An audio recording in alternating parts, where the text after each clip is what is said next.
is a compilation of various glaucoma procedures performed on the slit lamp. These simple and effective procedures are aimed at managing the postoperative complications of glaucoma surgeries.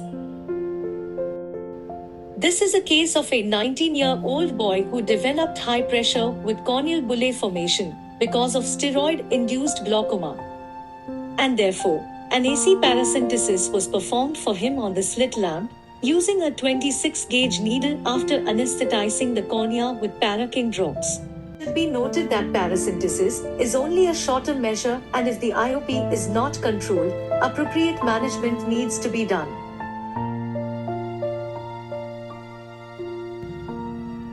AC reformation can also be similarly performed in eyes post-RAP if they're not conservatively being formed after surgery.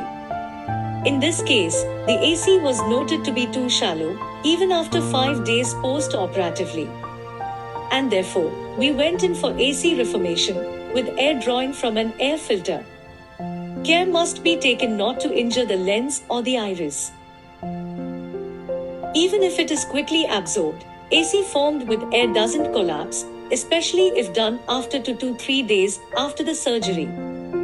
However, we advise the use of viscoelastic for AC reformation in angle closure glaucoma, as they are more prone to AC collapse and malignant glaucoma. Similarly, sometimes even after good positioning of the AGV tube intraoperatively, we may find that the tube can be malpositioned, like behind the IOL in this case. So here, the tube went behind the IOL optic, and using a 26-gauge needle, we just manipulated the IOL a little bit so that it goes under the tube and the tube starts functioning again. A repeat surgery to trim or reposition the tube may be considered in eyes with compromised postoperative course. In this case, the AC was deep and the tube behind the iris, so we left it untrimmed. These maneuvers need to be done with utmost care, as the needle can result in bleeding. If the AC becomes shallow, air can be injected. This is yet another case of AGV tube which got blocked after being plugged by the iris in the sulcus. So although the tube was placed in the sulcus, we thought it would be better if we could place the lower part of the tube in front of the iris. And the 26-gauge needle again came handy. Needling is a procedure which can be performed for both trabeculectomy and GDD blebs.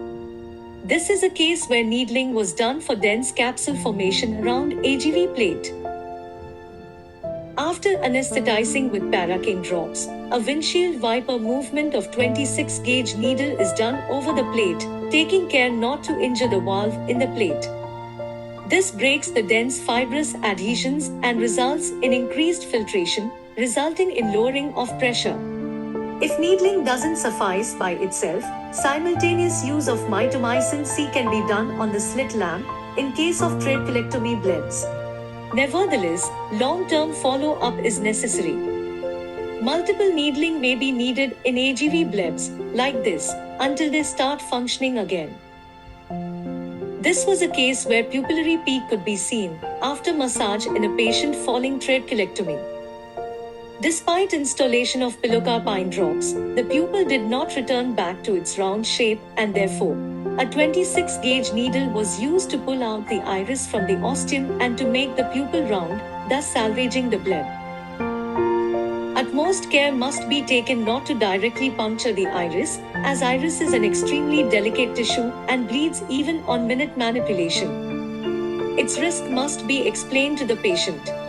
It can result in bleeding and must be done gently. If the AC collapses in between, air can be injected to reform it. Liquid hyphema can be drained out with a 26G needle, leaving the solid clot behind to eventually disintegrate. The clots that remain get absorbed on their own in a few days, clearing the visual axis instantaneously. In this case, we drained out any fluid hyphema that could be seen, and then connecting the needle to a syringe containing sterile air, we injected the air through the same port. Utmost septic precautions must be taken. A weekly course of post-procedure antibiotics is mandatory. A sterile air filter must always be used to withdraw air into syringe.